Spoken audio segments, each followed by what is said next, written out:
Good morning, good morning. I'm a little early this morning because we're going to test this out and see how this works.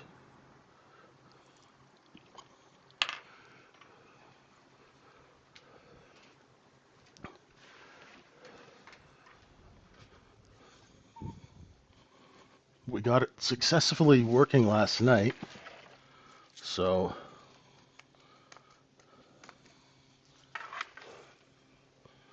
let's keep our fingers crossed.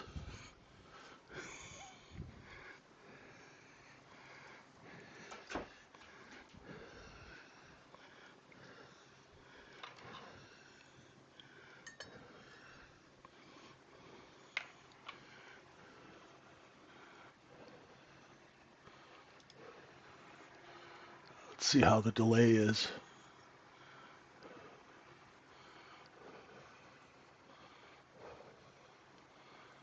There's a bit of a delay, but it's not so bad.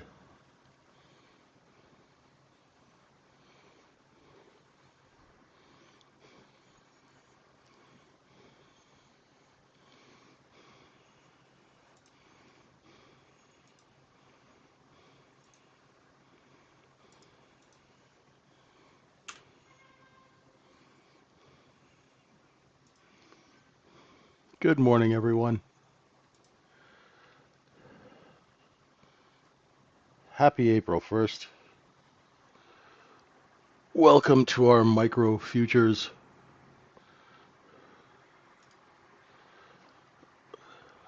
Globex session.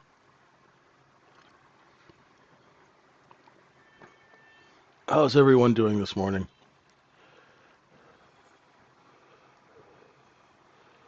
The chat's working. Let me know if you guys can hear me.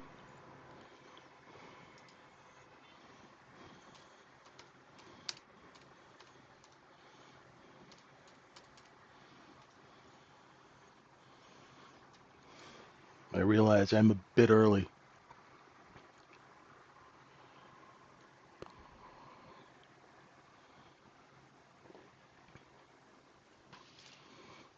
Hey, Ben, how are you? Hey, Travis. Okay.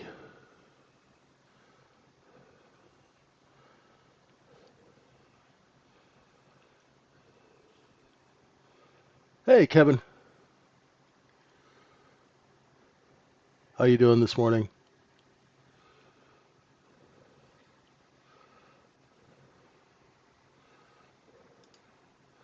So let's take a look and see what happened yesterday. Yeah, the delay's not as bad. Just a couple of seconds behind. So,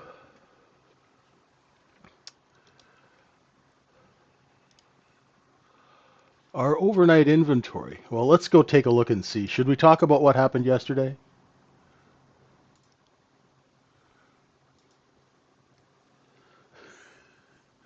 So yesterday we had some end of the month short covering, which helped us take the market from that 55.43 all the way up to 56.23. We're back above 55.84. That's a surprise, right? That's a big surprise.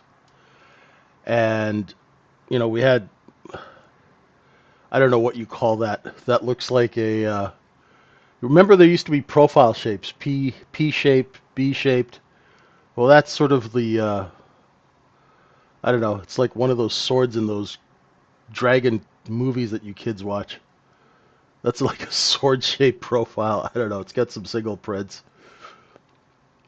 Our overnight inventory, now, here's the thing. That's short covering, okay, folks? At the end of the month, you get this big move up.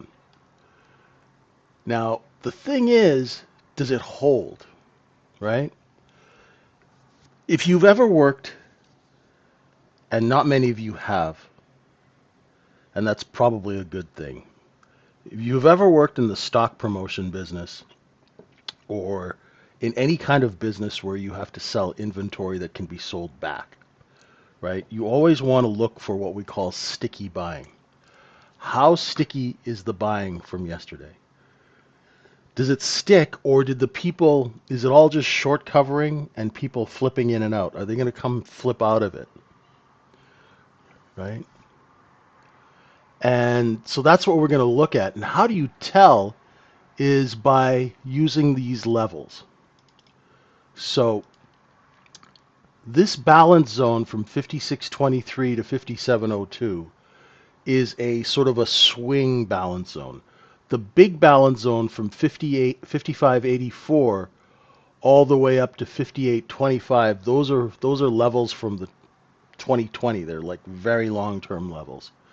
So staying above 5584 is good for longs, right? Short term, our overnight inventory is about 99% short, which means most of the trading has been under the previous day's close, right? So now people have been asking me this, and rightly so. When inventory is short, that means that the trading is underneath the previous day's close, and you're looking for a move higher to correct it. Okay? When inventory is long, it means that the trading is above the previous day close, and you're looking for a move lower to correct it. Okay? Now, if those upper and lower moves do not occur, it means that the market is trying to tell you that it's not business as usual. Okay? So what we try and do as traders is we try and look at the business. And we try and look at the business and figure out,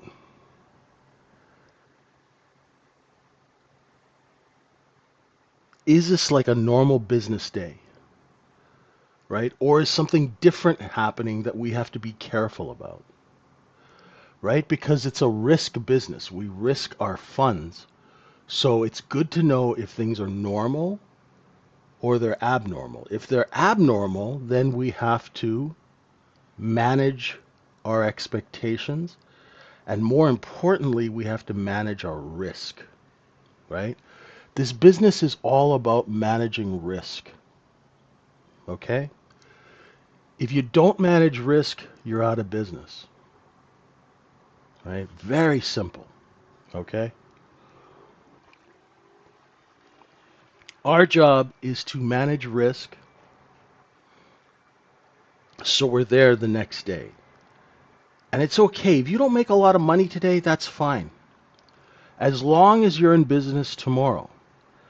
Because a lot of people don't tell you that the people who run the business are always just concerned about risk.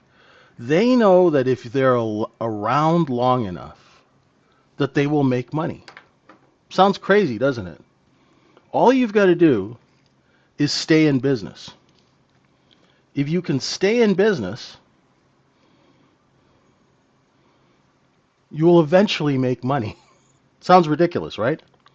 But that is how institutions think. All you got to do is be in business. You got to be there tomorrow, the next day, the next day. And if you are, you have a shot. You cannot do business the next day if you've blown up your accounts. Okay? So that's how we think. And every trade that we take is a business decision. There has to be a sound reason for it. Right? And the time that we take the trade, not a specific time, but when we look to take trades, is the market favorable? Are the market conditions favorable for us to trade? Or is it what we call a wholesale market? Where the market makers and the wholesale traders, they're making money, but right now it's not such a good time for us, right? So what we have to do is we have to manage those expectations. Here's a prime example. Right here, that's not for us. You see that? You're not going to make any money here, right? What we're doing is we're taking the product here and we're distributing it up here. So this is for wholesale traders. This is for people who are long 200 contracts and they're selling 200 contracts up here. When they run out of buyers, they're going to put the market on sale. If more buyers are going to come in, they're going to raise price. That's a wholesale business model. The only way we can make money in this business model is buy size here and sell size here. That's a harder thing to do because you got to build a position and then sell it and not be delusional and hope for this. So if you bought 10 contracts in this blue range and sold 10 contracts here at between 38 and 39, 37 and 39, that's how you do business. Does that make sense to you folks? Just want to check in and make sure that, what I'm saying makes sense. Do you guys understand the difference between wholesale and retail? Okay? And that's why we lose money all the time, because we're trying to do business like scalping when that scalping it's not time to scalp.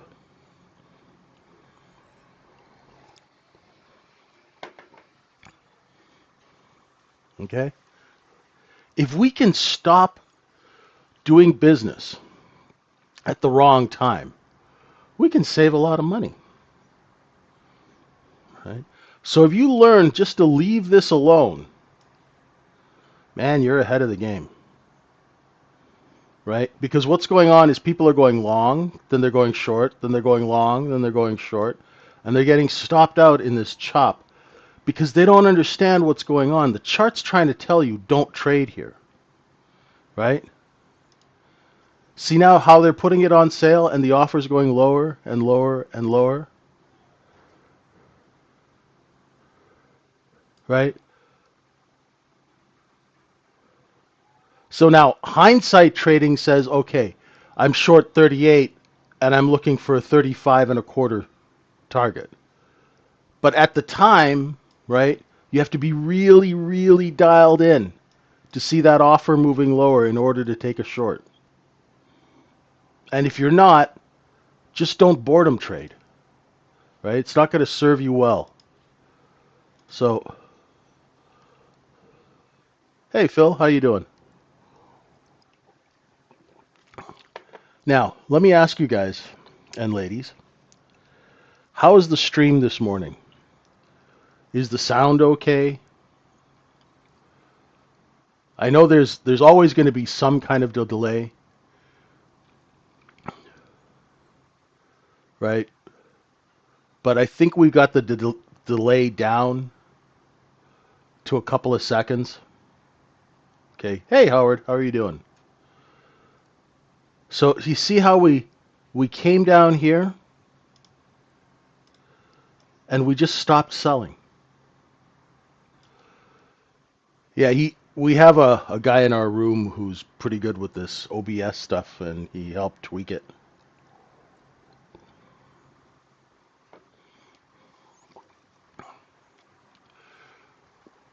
Oh no, John, you're reaching, my friend. There is business as usual, but the business is very different than the 80s or 90s because of the efficiency of the business. So, John, pretend that you're making donuts, right? And the 80s and the 90s, you were in the bakery and you're rolling the donuts by hand, right? You're putting them in the fryer, then you're doing all of that by hand. Now everything is automated. So the business never changes, right? Everything seems to change so fast because of automation. And the business is run by electronics, so it reacts quicker to changes in order flow. Order flow is created with an agenda. So if there's a news item that's out, that will create order flow to take advantage or to get out of a situation. Does that make sense? So we have to react quicker. That's why we only take trades that fit our business model, right? Everything changes so fast because of automation. We must be quick, right? And you can't take every single trade. That's why we have a trade setup, right? And that's why it's not easy developing that setup, because in a fast market, you're not going to be fast enough. Simple as that. That's why I encourage new traders to trade Globex. Why? Because the price action is slower. You can actually spend some time and get to know what's going on. Once you understand what's going on, you actually won't trade this, right? If you don't trade it, you don't lose money, you don't get frustrated, and your brain stays open to learning. As soon as you start having bad negative experiences because you're trading at the wrong time, right, or trading in an undisciplined fashion, you start, it's like a negative feedback loop, right? And in the 80s and 90s, John, it was actually harder for retail. This is the best time for retail trading. Because in the 80s and 90s, you would have to call a broker, put in an order, right? Also, the E-mini didn't exist in the 80s. It was created in 1996 or 1997, right? Before that, it was the big contract, and you had to have a lot of money. Futures was very prohibitive to retail. Only really larger account retail traders traded futures. You wouldn't have been even able to access it, right? So you'd call a broker, the broker would call a trader, the trader would put the order in, call the broker back with a report. That whole process took 5 minutes. Here you get a fill instantly, right? So you could have put in a trade, and in the time that, right, if the time, it's your internet, John, right? If in the time that it took to get a report back, the market could have moved 10, 20 points. Hey, Moran, how are you?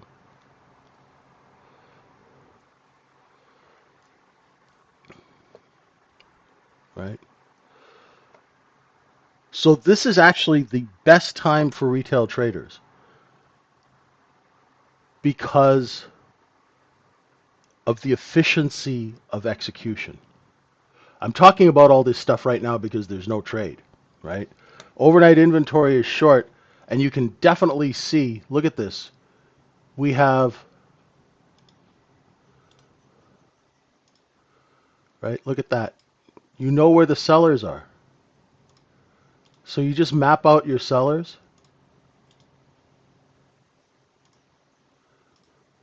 So we have sellers here and here at 40, and then up here at 42, right?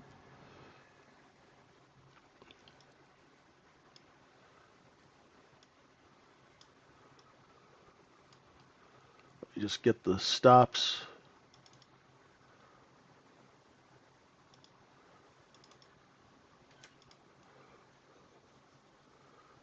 Yeah, the delay is much better this morning. That's good.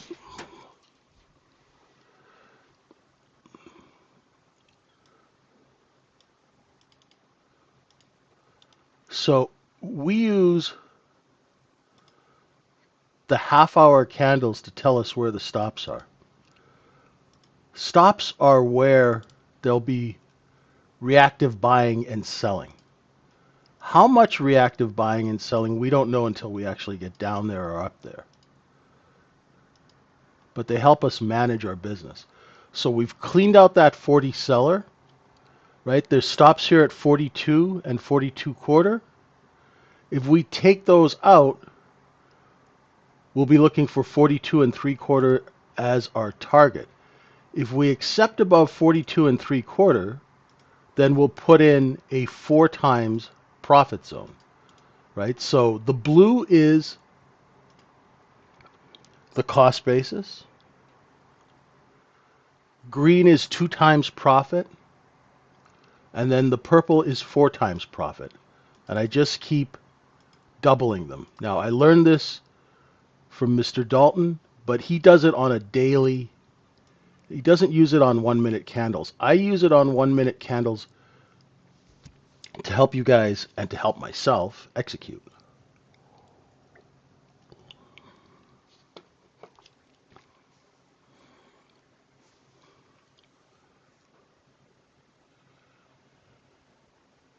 So market profile gives you a nice picture of how they're selling right before the stops, right? You can, once you understand how this works, you can look at it and you can see it on a candle. That's why people are like, well, JJ, can we join your room? I don't know how market profile works. I don't have the software. It's okay. You don't need to have market profile.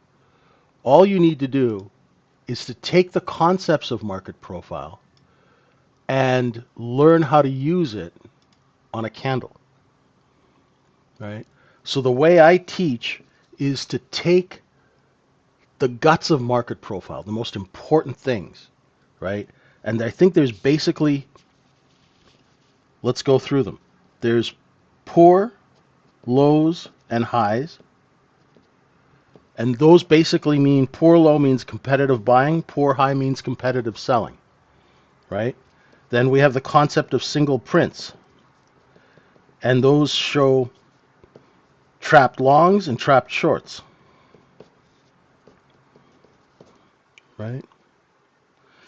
The other concept is position or cost basis. So very quickly, you can go and tell the cost basis. The cost basis is the blue stuff, right? So here you can see the cost basis, so you can see the movement of inventory.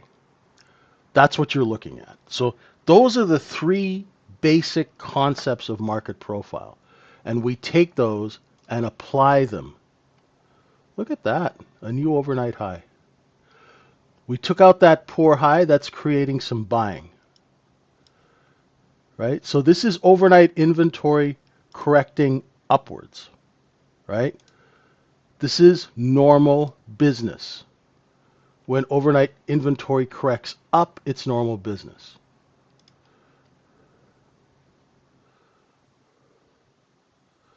Now, if we hold that overnight high, hello.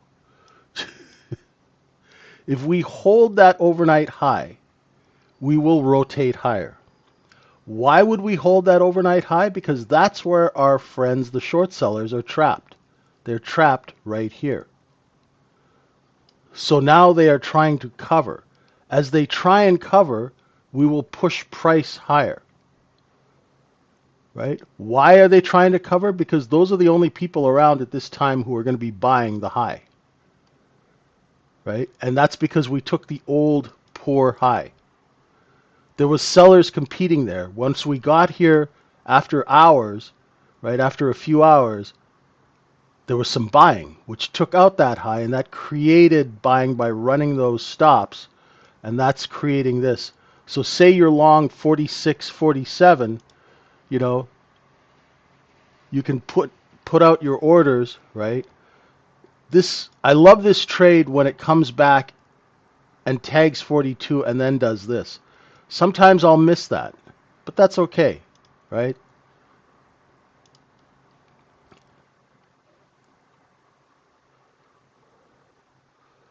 What I like to do, I like to see it come back and test that overnight high and then initiate long. If it holds, right, you can buy 46, 47, put your stop under here, and then sell into this as it goes higher.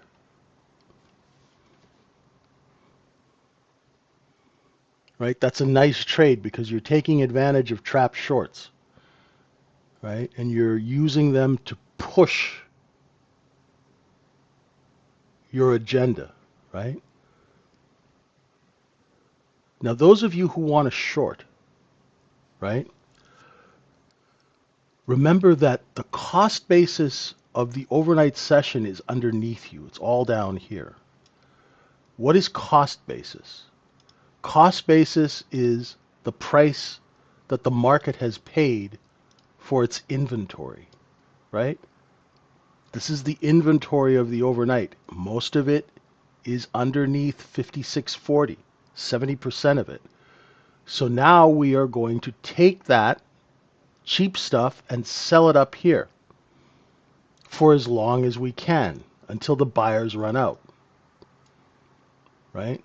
Very simple concepts, right? It's not difficult.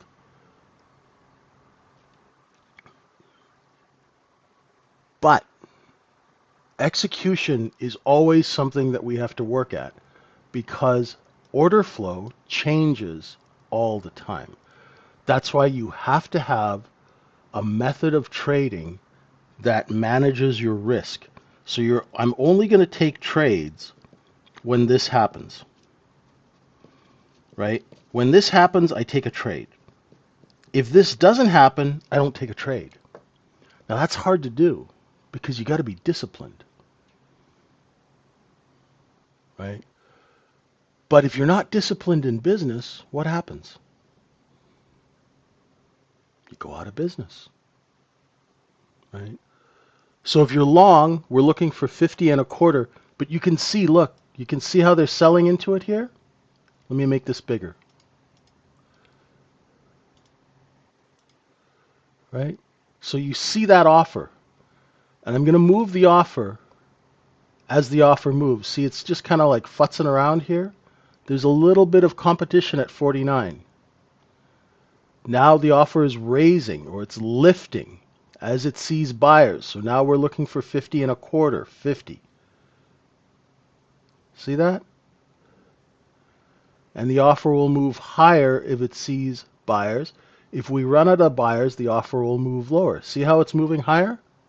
So there's 50 and a quarter, right? There it is, right there. So if you were long 47, sell a couple of contracts at, 49, right? Capture those 2 points. Now, people will always say, JJ, commissions, you guys are paying what? On a micro, you're paying what, 78 cents round trip? On a mini, you're paying $3-4. So if you make 2 points on a mini, that's $100.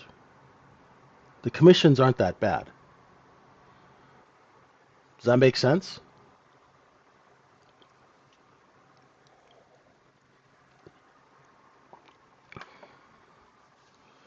Right? And we came right to, look where we came to. We came to the point of control from yesterday, right? Take the $100. If you're walking down the street and there's a $100 bill lying on the sidewalk, are you going to stop and pick it up? Or are you going to keep walking going, oh, you know what, there's $200 around the next corner?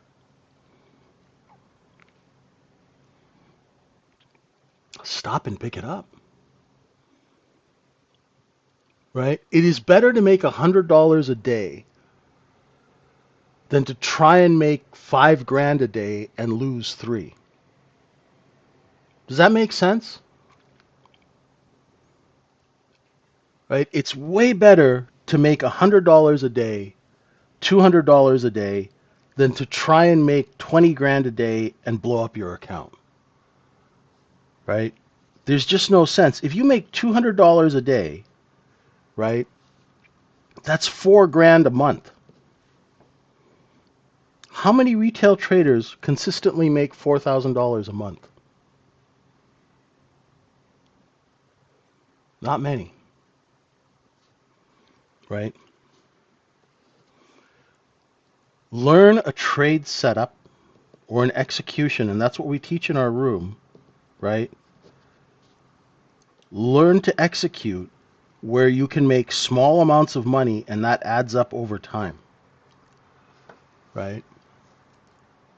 We want to teach regular people, regular folk, how to make a living, right? We're not in this to make Lamborghini money, right? Because that doesn't exist. You know how you buy a Lamborghini is you get 1 million shares of stock for free and sell it. Then you can buy a Lamborghini, right? You get 1 million shares of stock for free, you sell it between $2 and $3, and then you can buy whatever you want, right? You can make money trading. You can scale it, but you have to learn the basics and you have to get used to paying yourself, right? Pay yourself, pay yourself, pay yourself. I cannot say it enough, right?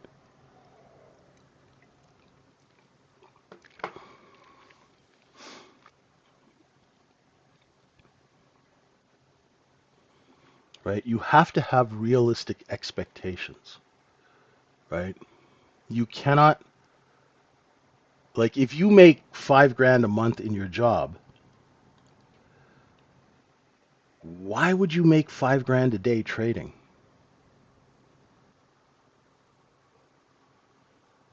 Think about it. That's an unrealistic expectation,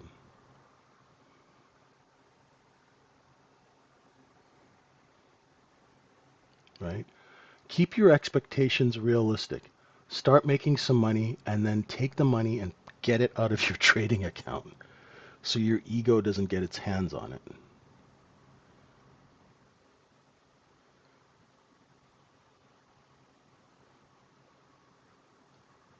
We all have the same issues.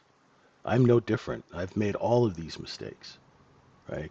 The only thing I've never done is blown up an account because I'm too cheap to do so. And I've been trained not to, right? Because I worked in the industry, so you're trained not to blow up. Now we're in the middle of the range here, right? That's the top, this is the middle. So in the middle of the 4 times profit, you expect that there's going to be some seller competition. So let's see if we sell off and take out the bottom of these candles. The nice thing about these markets is they're insanely automated, very, very precise. And that way it gives us an advantage that we can actually really learn at this time of night.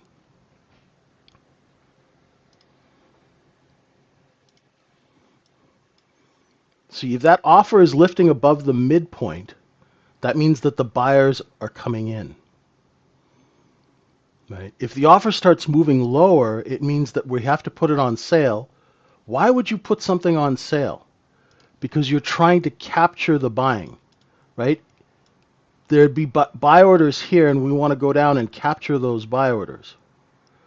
But if those people are raising the prices that they're willing to buy, right? The software is so, these algorithms are so efficient that they will raise price automatically. Do you see how we're capturing the buying here? So say you were shorting this area, right? Say you took a short. Put your stop right here. Put your stop above 50 and a half if you're short under 50.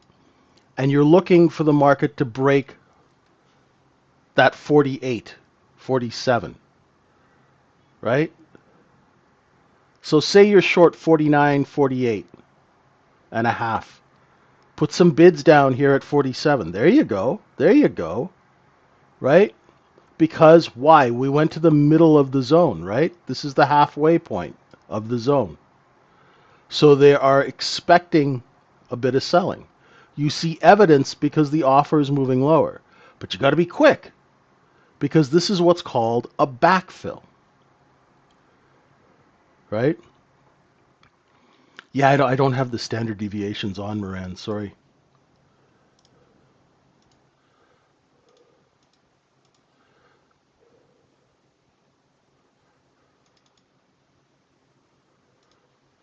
Right? It hit that standard deviation to the tick. You're right. Right? Found some buying. London is now opening. Look at that. London can't get down to that old overnight high. We have single prints. This is another market profile concept. That's a little short position right there. Let's see if we can fill that. Let's see if that fills. See? Look how we got down to that overnight high. Caught a bid, right? So if you were short and the market came down to the overnight high, that's where you cover.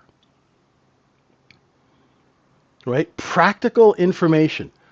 Don't look at gamma. Don't look at all of those things when you're trading. Where is the bid? Where are the sellers? When the sellers come down to the bid, when they find buyers, they will lift the offer away from the bid to make the buyers chase price higher. That's business. Does that make sense? You guys understand that? When you see buyers, you raise price, right? When you see other people competing with you to sell the same product, you lower price. So when the sellers see buyers and they're raising price, don't short. You wait until you see the sellers competing and lowering price, right? And then you put your stop above where they started lowering price. Does that make sense? Right? Your stop is where the sellers started to lower price.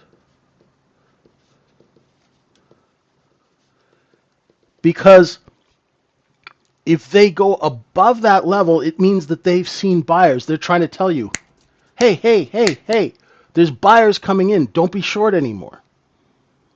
Right? Very simple.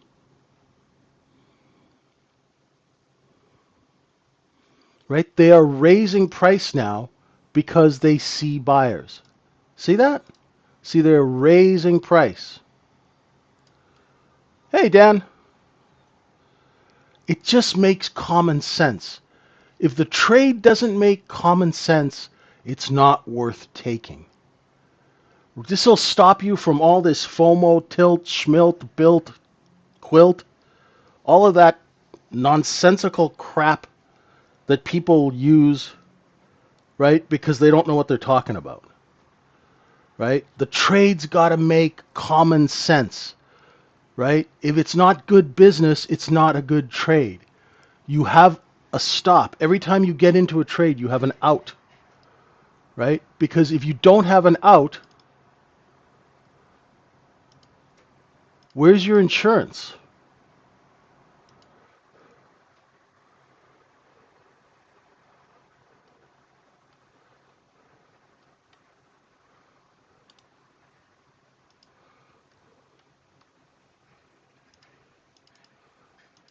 Next set of stops is up at 57 3/4. Okay?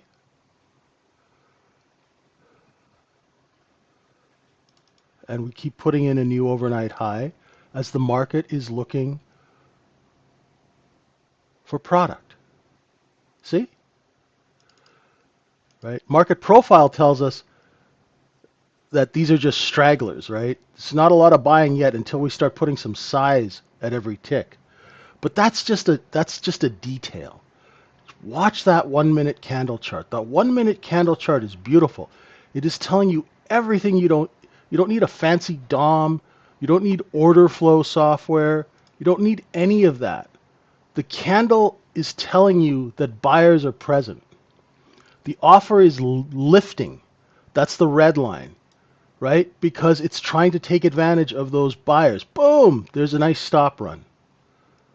See, that's why you don't short a market where the offer is lifting. If you were long off of the 50s, right, pay yourself. Now we're going into 8 times profit if we stay over 57.75. Now, here's the other thing. If you are thinking of going long, you're buying it at 8 times profit. What are the odds that we go to 16 times profit? I don't know. So here I'm looking for a look above and fail of 57 and 3/4, right? So if we sell 56, 56 and a quarter, right? 56 half, right? I'm going to put some 55 and 54 bids in. But if the offer starts to lift, I'm going to scratch that trade, right? I'm looking for a backfill. Watch this candle. Now, if this candle lifts above 57 and 3/4, I know I'm in trouble. Watch, watch, right? And I'll scratch. Scratched. Gone, right? Right? I need the offer to keep moving lower, right? This is how you get out of a bad trade. Because if it takes out the top of those candles, it's going to cause another stop run, and I would have been short and really out money. This way, I scratch the trade. I'm out of the trade. I take my lumps. Admit you're wrong quickly, right? You can always wait. It'll come back down once they're finished distributing, right? But right now, there's buyers, right? So let's see now if the next candle closes underneath 57 and 3/4, right? I was too early. That happens, right? First couple of trades of the day, sometimes you're going to be too early, and that's okay. That tells you the market's trying to go, hey, JJ, you were early and you were wrong, right? Just take a chill pill, right?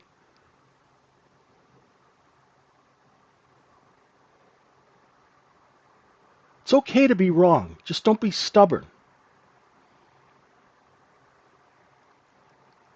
See, I could see that there's sellers here, but I don't want to short it until we get underneath 50. See, if I had been short and hoping, I'd be just getting ripped right now because I was short 56 half. Does that make sense? This is how you save money on your stops, right? You admit you're wrong quickly. I was early. I got sucked in by that red candle, right? And that's okay. There's nothing wrong with being wrong.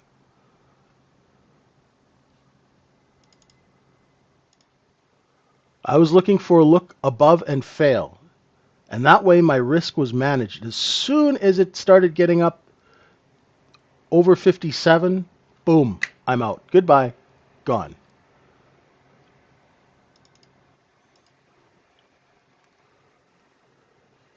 Okay?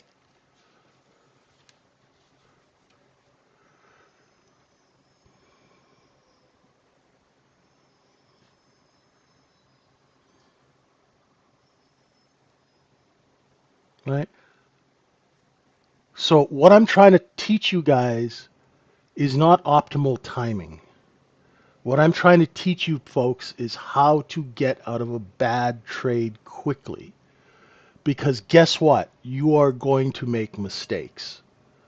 So instead of being stubborn and adding to the mistake, get out of the trade quickly, right? Everybody wants to say that they made 30, 40 points, right? Everybody wants to say, this is the optimal time, but you are going to make mistakes. And when you do make mistakes, learn how to get out of the trade quickly, admit you're wrong quickly, right?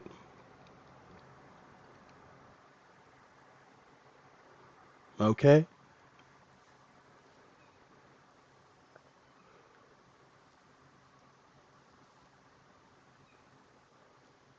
Now it's going to backfill. Let's see if it accepts under 57 and 3/4, right?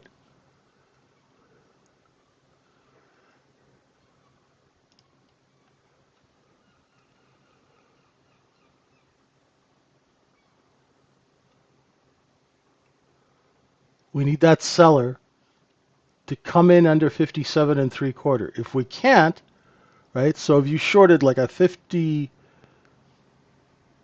and 3/4 short, right? Just testing it. I've got a 55 half bid There, I got filled on one, and then 54 and 3/4 is my next bid. If I don't get filled there, I'll just take the offer. There. See? So the first time I was early. The second time I saw that there was a seller here. And I took advantage of that fact, and I was a little quicker to execute. But I made sure I covered because I had that 54 and 3/4 bid in, and it didn't get hit. So when you have a buy order in and it doesn't execute, it tells you that there's no supply at that level. That's how large traders trade, right? They put in bids and offers, and if your bid doesn't get hit, you know there's no supply. If your offer doesn't get taken, right? If nobody buys your position or your order, that means someone is selling in front of you. That gives you real-time market awareness, right? So you can get out of bad trades quickly, or you can hold on to trades that are working. Does that make sense? So if you're a short seller, you've got to have buy orders out there. And if those buy orders don't get executed, that means there's nothing for sale in Tuscany. Start covering. If you're a long, put your sell orders out so you know that, hey, if no one wants to buy my 2 measly micros, somebody's front running me, and you need to get out of your inventory, right? Think tactically, right? Think in a smart manner, right?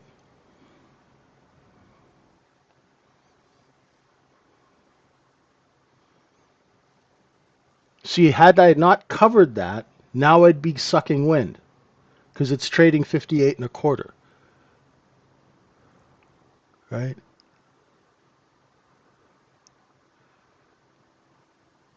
You're going to be wrong. You're going to be wrong a lot in this business, right? Get used to admitting you're wrong quickly. Take your ego and put it in a box when you start trading, right? Ego is the best path to bankruptcy as a retail trader, okay?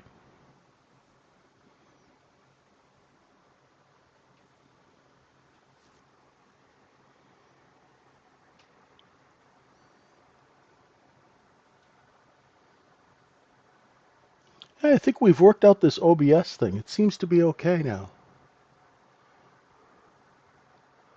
There's a bit of a delay, but it's not as bad as yesterday.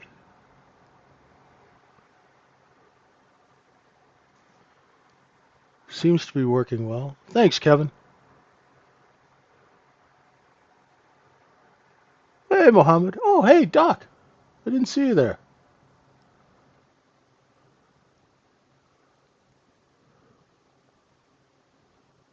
Now, when the market is doing this back and forth over a level, right? When the market's doing a back and forth over a level, let the large traders work out that level. Is the image better with OBS? Okay. There's a little bit of a delay.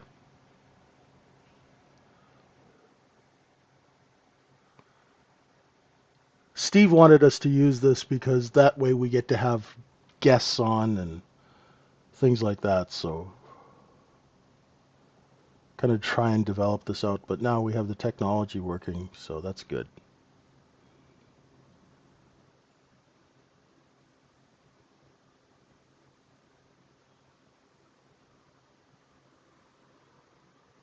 See how the price action has slowed down around here?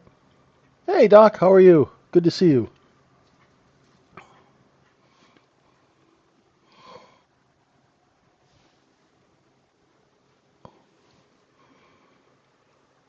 Ah, good stuff. Good stuff. See, there we go. Now, let's see if we can take out that 55. See that 54 and 3/4? That's where I couldn't get filled earlier on that candle before. Now I would have gotten filled. right? So it took time for us to run out of buyers. Now the market is on sale as it looks for buyers at lower prices.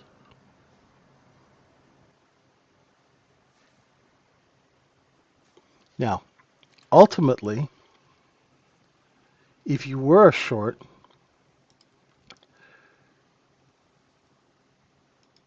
your target would be right here at 51 because that's where this L period took the K high. That's where the next short position is right here. So it'll drop down here, and now we're going to see where the bid is, right? The bid is going to be where these shorts were trapped under 56.50. They're going to come up and they're going to start bidding the market to cover. They're going to front run. So let's see if they front run here or they let the market come back down here. Now, the only reason that they let the market come back down here is if they see that the sellers have to compete. If the sellers stop competing and lift that offer, then you'll start seeing some green candles.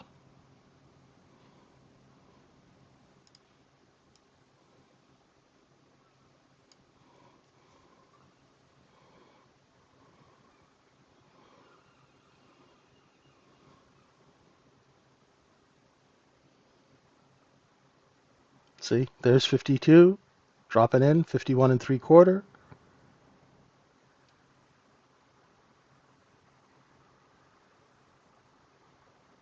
See, there's that bid. See how we didn't get there? Just stopped a bit shy.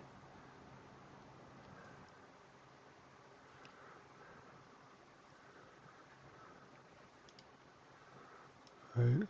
We're watching 51.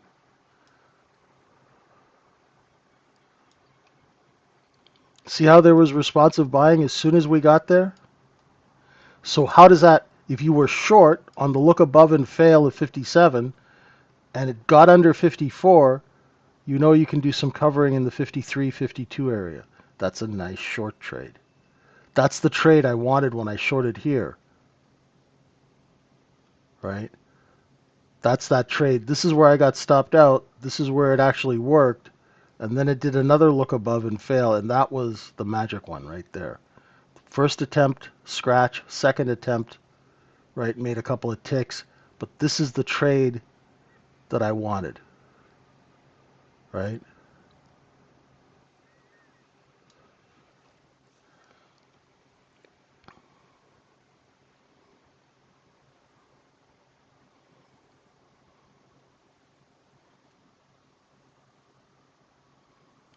Right? So now the sellers are trying to take advantage of the fact that their buy orders here from short sellers. So they're going to come in and fill them, and as soon as big orders come in, they're going to lift that offer. Lift, lift, lift, lift. See? See the offer is lifting? You can see it on the candles too. Right? It comes down and then it lifts. Right? So the offer will come into an area where there's size buyers and then walk away from them to try and get them to pay more. Right? It's just like a store, right? So if they see that there are no buyers at that level, they will chase the other buyers out of the store and go, hey, hey, wait, wait, wait, wait, I'll give you a better price. I'll give you a better price. I'll give you a better price. Exactly. So we short the back side of the move. This is the front side of the move. This is the back side of the move. And you saw me get it wrong here. You saw me kind of get it right here. But this is where it would have been perfect. Right? But that's okay. Because I'm just starting trading for the day. So I'm getting to know the market and I'm getting to know the order flow. So you're gonna scratch, right?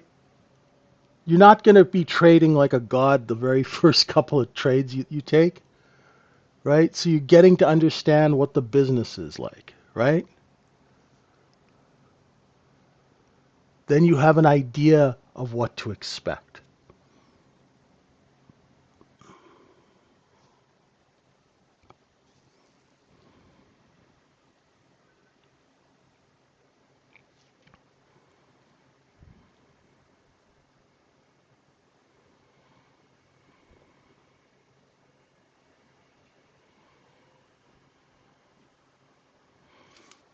See, if we went and drew,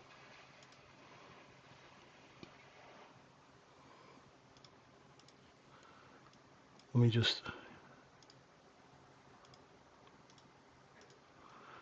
if we went and drew a volume profile from here to here, you'd see the distribution. Do you see how much distribution when we were going slow in this area here?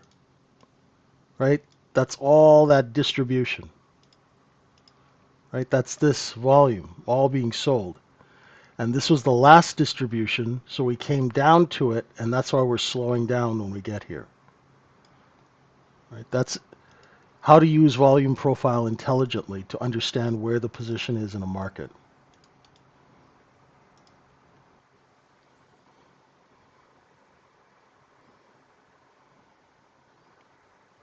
I'm glad you're seeing it, Moran. That's really good to hear.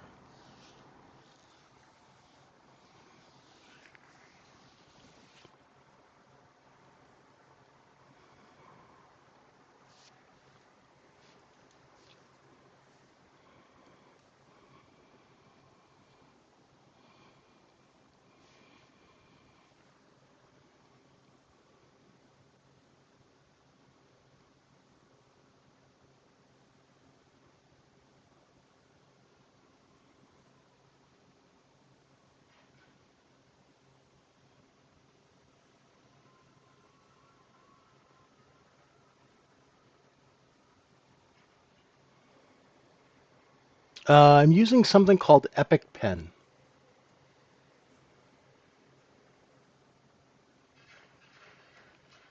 I used to have that thing called Snagit, or what the heck was it called?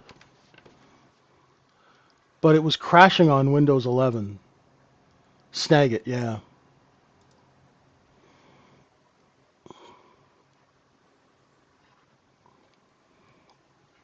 I have a lot of problems with Windows 11, so I'm just glad that this OBS and everything is working nicely this morning.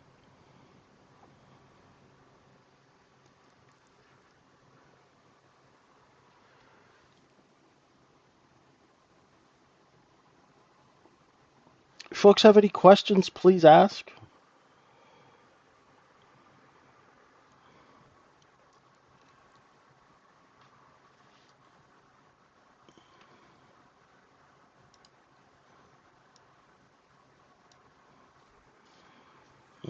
It's a fresh month, brand new month.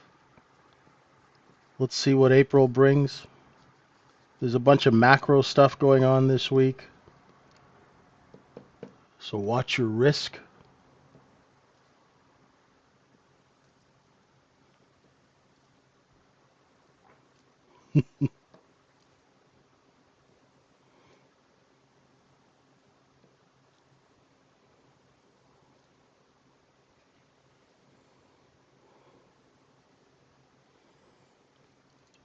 Oh, because we had to wait, John, for the sellers to run out of buyers, right? So when I tried it here, I got stopped out. I tried it here, I made, I don't know, 4 ticks, right? Here, it takes time, right, for the sellers to run out of buyers,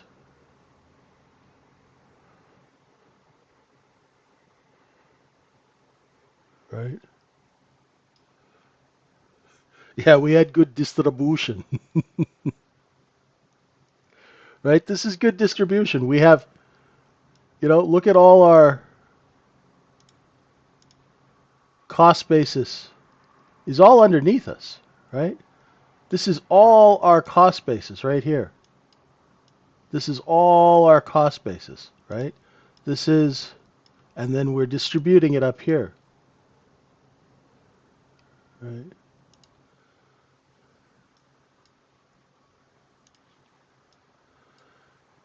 And now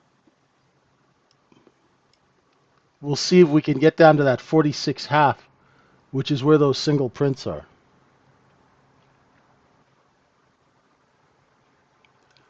So the trick is to trade the rotations. Once it gets a nice rotation going, you know, I won't be looking for a trade right now in the middle. I'll look for The next trade I want is I want a look below and fail, or a look below and go back down to VWAP. We'll see what happens, right? All the order flow. It's all dependent on order flow.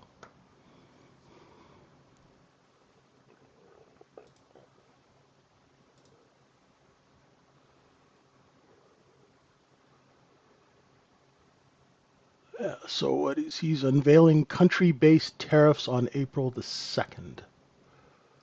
So it's going to be kind of a cautious market. Dealers are going to try and get rid of their inventory before any news, right?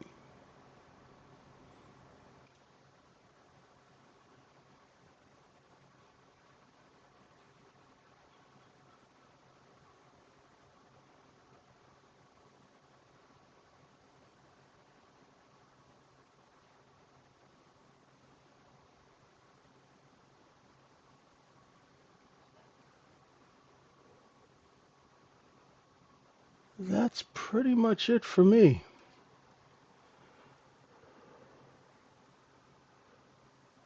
So folks, come, if you want to learn how to do this and just cut through all the double talk, come give us a try at Microefutures.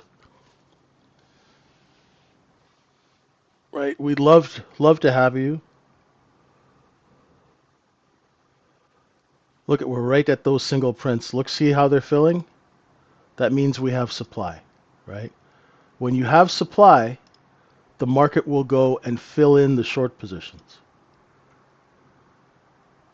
Right? So we ran out of buyers at 57, ran out of buyers at 54. So we're taking this inventory from under 42, right? And we sold it up here. Now we're putting it back on sale. So we come back down, right? We take this, we sell it up here. Now back down here, right? Simple. We keep the analysis simple so you can keep your execution simple, so you can learn how to execute over time where it becomes like second nature. And that's really hard to do, right? It's really hard to do. That's why we stick to one execution model and teach you guys the look below and fail and the look above and fail, right? So you have two basic trades. And once you get good at those trades and once you start making money consistently, then you can modify them. But you can't modify them until you understand the subtleties, right? It's just like anything else, right? And don't worry if you don't see it right away. It takes time, right? Don't look to improvise, right? Just like if you were going to learn how to play the saxophone, right? Learn how to play a basic scale before you can improvise, right? Same with piano. Learn how to play a scale. You're not going to be you're not going to play the piano like Monk when you just sit down and trade it and play it, right? You're not going to play the saxophone like Coltrane. You can't improvise. You need to learn the basics. Once you learn those two basic trades and do them over and over and over and over again, so you get out of bad trades automatically. You learn how to get into a trade. You learn when you get into a trade, like when you're long, buy, stop. As soon as as soon as you get a fill, put your sell order out, right? Where it's like second nature, over and over and over and over again. You know the software like the back of your hand, right? So it's like breathing, right? So when you're in a bad trade, you automatically get out of it instead of holding on and going, what if, maybe, oh, let's add to it. No, the trade doesn't make business sense anymore. I'm gone, right? And that's what we do. Thank you, everyone. Have a wonderful, wonderful morning. Trade safe out there. If you need help, reach out to me on X. I'm at VWAP Trader 1. We're at microefutures.com. And come check us out. We'd love to have you. Ask lots of questions. All right? We want you to be the hunter, not the hunted. Okay? Thanks. Trade safe, and we will see you at 9 a.m. Eastern Time. Bye for now.